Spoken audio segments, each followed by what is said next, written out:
अस्सलामुअलैकुम नाजरीन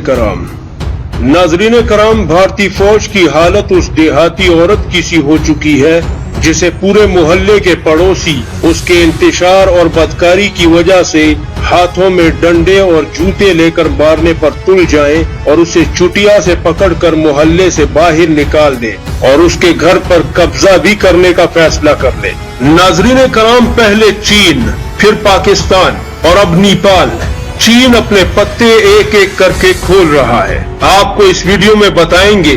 कि आखिर ये क्या माजरा है, क्या होने जा रहा है और भारत के बाकी बचे हुए पड़ोसियों में से श्रीलंका और बांग्लादेश की मानीखेज खामोशी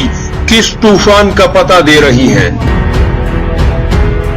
आपको ये भी बताएंगे कि भारतीय मीडिया और दिफाई तज्जिया निगारों समेत आलमी मुबस्सिरीन ये दावा कर रहे हैं कि ये जो कुछ हो रहा है चीन की इंटेलिजेंस एजेंसी MSS और ISI ने मिलकर इन हालात को पैदा किया है और भारत को फंसा लिया है। और ये सब कुछ महज इत्तेफाक नहीं है और MSS और ISI ने इस प्लान को बहुत पहले ही तरतीब दिया था, जिसका मकसद कश्मीर की आजादी से होता हुआ खालिस्तान तक पहुंचेगा और खालिस्तान के बाद उत्तराखंड और हिमाचल प्रदेश समेत 8 भारतीय सूबों को,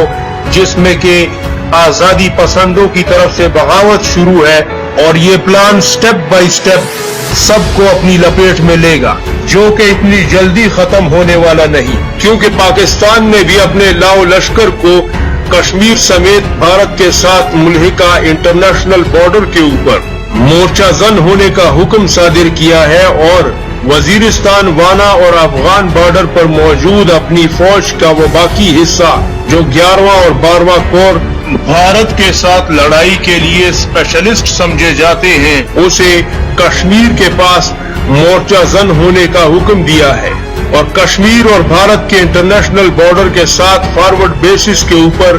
पाकिस्तान ने जंगी लड़ाका तैयारों की तादाद को हैरानकुन तौर पर कई गुना बढ़ा लिया है। नाजरीन कराम, दिफाई माहिरीन और आलमी मुबस्सिरीन के मुताबिक सोशल मीडिया और इलेक्ट्रॉनिक मीडिया पर एक तूफान आया हुआ है कि जंग होगी, आज होगी, कल होगी, यानी जंग अब हुई कि तब हुई। तो सवाल ये पैदा होता है कि भारतीय फौज अगर घुटनों के बल बैठकर चीन से जिंदगी की भीख मांग रही है और रहम के लिए फरियाद कर रही है, तो फिर जंग किससे होगी और कौन लड़ेगा जंग? क्योंकि चीन के साथ जंग लड़ने के लिए भारतीय सेना को जो ताकत चाहिए वो तो उसके पास है ही नहीं, और ऐसी जुर्रत के बारे में वो सपने में भी नहीं सोच सकते। फिर ऐसे में भारतीय फौज का चीन की 75 लाख फौज के सामने हथियार उठाना महज एक खुदकुशी है।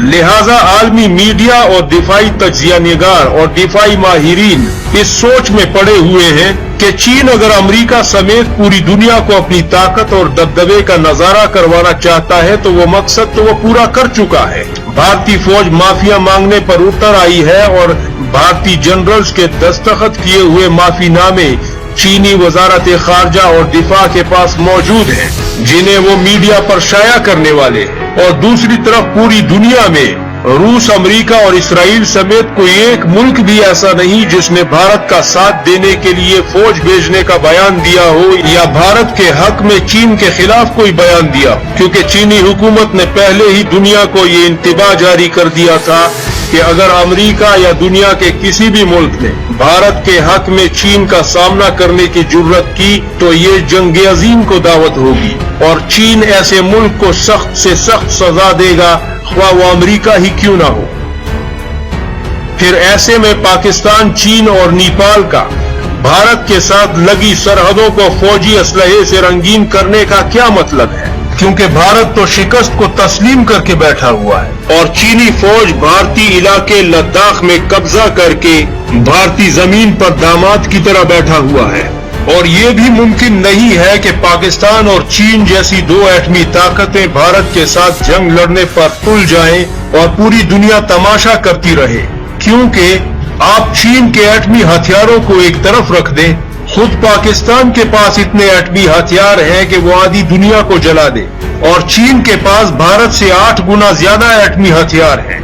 जबकि पाकिस्तान के पास भी भारत से 1.5 गुना ज्यादा एटमी हथियार हैं। तो अगर ऐसे में खुदा नख्वास्ता एक एटमी जंग होती है तो पूरी दुनिया में से क्या चीज बचेगी? भारत तो सुरमे का ढेर बनेगा ही बनेगा, लेकिन बाकी दुनिया का क्या बनेगा? तो क्या दुनिया हाथ पर हाथ रखकर तमाशा करती रहेगी? और दूसरी तरफ पाकिस्तान जो मुसलसल बॉर्डर के ऊपर फौज को बढ़ाता चला जा रहा है, साथ ही साथ उसने अपने फॉरवर्ड बेसिस में से सबसे अहम तरीन फॉरवर्ड बेस जहां से श्रीनगर, कुपवाड़ा और पुलवामा के इलाके महज 200 और 300 किलोमीटर के फासले पर है, और जिस एयरबेस से सियाचिन पर भी हमला करने में इंतहाई आसानी है, स्कर्दू एयरबेस, जिस पर बहुत ज्यादा लड़ाका हथियारों की तादाद और गश्त बढ़ा दिया गया है, और इसमें F-16 समेत JF-17 थंडर तैयारों को, जिन्होंने 27 फरवरी को 2 भारतीय तैयारों का शिकार किया था, उन्हें भी वहां पे तैनात कर दिया। और भारत की ताबूत में आखिरी कील ठोंकने की गर्ज से पाकिस्तान ने भी अपनी फौज को जबरदस्त तरीके से हरकत दी है, और अफगान बॉर्डर, वाना और वजीरिस्तान से अपनी बाकी फौज बुलाकर पाकिस्तान ने अपनी पूरी सिपाह को कश्मीर की सरहद पर तैनात कर दिया है। सिर्फ यही नहीं बल्कि बॉर्डर एक्शन टीम और SSG के कमांडोज को भी स्पेशल मिशन के लिए तैयार रहने के लिए बॉर्डर के इंतहाई करीब मोर्चजन किया है। और तीसरी तरफ नेपाल है, जो कि ना तो ताकतवर फौज रखता है, ना ही उसके पास एटमी हथियार हैं, और उसकी एयरफोर्स भी इतनी खास नहीं है। वो तो पाकिस्तान और चीन से भी बढ़कर आगे बयान दे रहा है, और भारत से जंग की शदीद ख्वाहिश लिए बैठा है। और पिछले 20-25 दिन से आप नेपाली वजीर आजम और उनकी हुकूमत के बयान सुने तो वो भारत के कान के नीचे एक एक करके थप्पड़ पर थप्पड़ चिपकाते जा रहे हैं, और भारतीय फौज इस कदर मफलूज और डरी हुई है कि वो नेपाल तक को भी जवाब नहीं दे पा रही। बांग्लादेश और श्रीलंका भी हवा का रुख देकर खामोशी इख्तियार किए हुए हैं। रूस, अमेरिका और इसराइल भी भारत के हक में कोई बयान देने से परहेज कर रहे हैं। एक अजीबो गरीब सी खामोशी है। नाज़रीन कराम, आलमी मीडिया और दिफाई माहिरीन की इस बात में मुझे भी वजन लगता है कि जिसमें वो कह रहे हैं कि छोटे मोटे सरहदी तनाज़ात तो हर मुल्क के होते हैं, लेकिन उस पर इतने बड़े एक्शन नहीं लिए जाते। लेकिन ये सब कुछ जो हिंदुस्तान के साथ हो रहा है और उसे शदीद खौफ में मुब्तला किए हुए है, ये चीन की इंटेलिजेंस एजेंसी MSS और पाकिस्तान की इंटेलिजेंस एजेंसी ISI का एक ऐसा प्लान है जो उन्होंने पहले ही तरतीब दिया हुआ था। और इस प्लान की एग्जीक्यूशन का वक्त ये तय किया गया कि जब अमेरिका अफगानिस्तान से यकीनी तौर पर निकलने की बात करे और पाकिस्तानी फौज अपनी मगरिबी सरहद से फारिग होकर मुकम्मल तौर पर भारतीय सरहद पर लग जाए। और इस मंसूबे को पाया तकमील तक पहुंचाने के लिए एक मुनासिब वक्त का इंतजार किया गया, और ये मुनासिब मौका भारतीय हुकूमत ने कश्मीर में तवील कर्फ्यू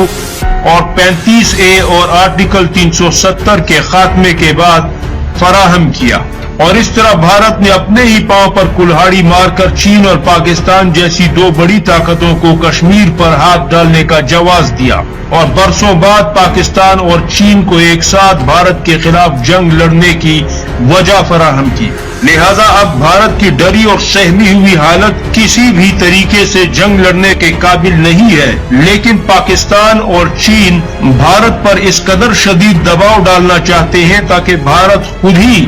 आसाबी तौर पर इतना शिकस्त ज़दा हो जाए कि वो कश्मीर के वो इलाके अपनी मर्जी से ही हवाले कर दे। वरना तो अगर देखा जाए तो भारतीय फौजी चीनी इलाके में गए, चीनी फौजियों उन्होंने पकड़ा, उनके हथियार छीने, उन्हें मारा पीटा घसीटा, और जो कुछ भी हुआ उसके बाद वो वापस आए। फिर चीन उस इलाके में आता है, वहां पे कब्जा करता है, और महज इतनी सी बात के ऊपर चीन ने साउथ चाइना के समंदर और बहरे हिंद में अपनी नेवी को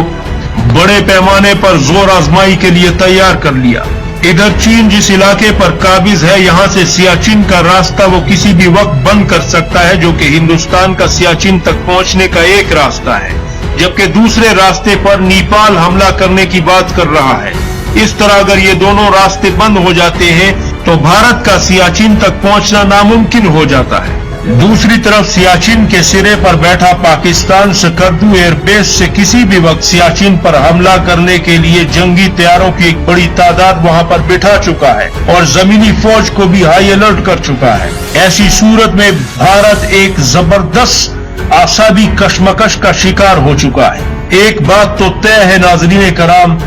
آپ بھی اپنی کامنٹ میں رائے ضرور دیجیے گا اس حوالے سے کہ بھارت جنگ لڑنے کے قابل نہیں ہے،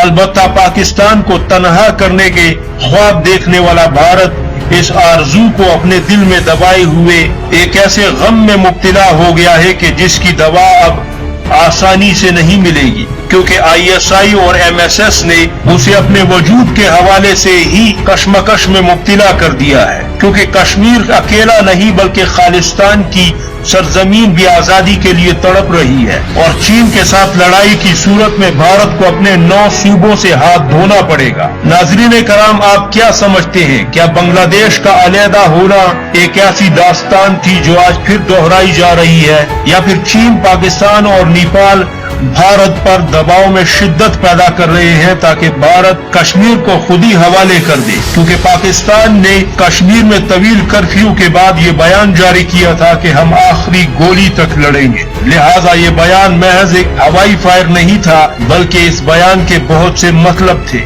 آپ کی رائے نہایت محترم ہے، اپنی رائے دے کر اپنی قیمتی سوچ کا اظہار ضرور کیجیے گا۔ شکریہ۔